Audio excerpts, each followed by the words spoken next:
Soyuq küləkdən yüzümə, Qışıltın o səsi, səssizlik içimdə.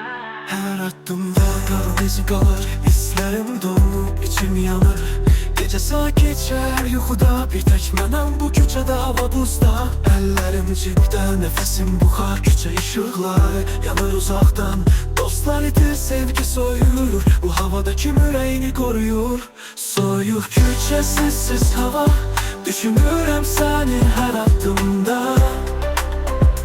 Ürəyim yanır amma qış sərt, səni xatırladır hər tənha səhər.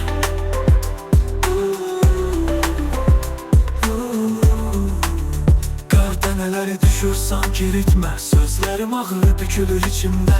Hər nəfəs buz kimi amma içim alov, səni xatırladır hər yanım, hər tavır. Küçədə siqaret düşdü bulut kimi, duyğular qarışır bu sükut kimi. Bəlkə bahar gələr, hər şey sinar, amma mənim içim hələ də qışda qalar. Soyuq küçə, səssiz hava, düşünürəm səni hər addımda. Ürəyim yanır amma qış sərt, səni xatırladır hər tənha səhər.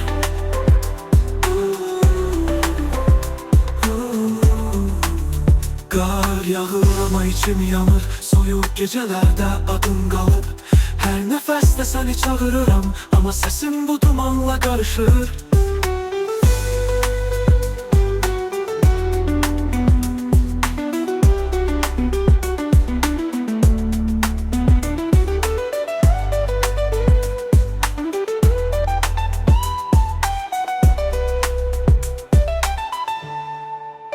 Qar dənələri düşür sanki ritmə, sözlərim ağır bükülür içimdə.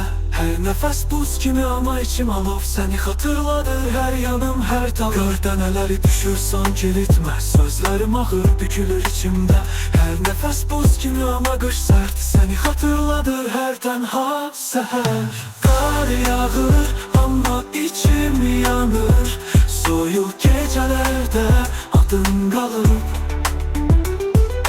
Hər nəfəsdə səni çağırıram, amma səsim bu dumanla qarışır.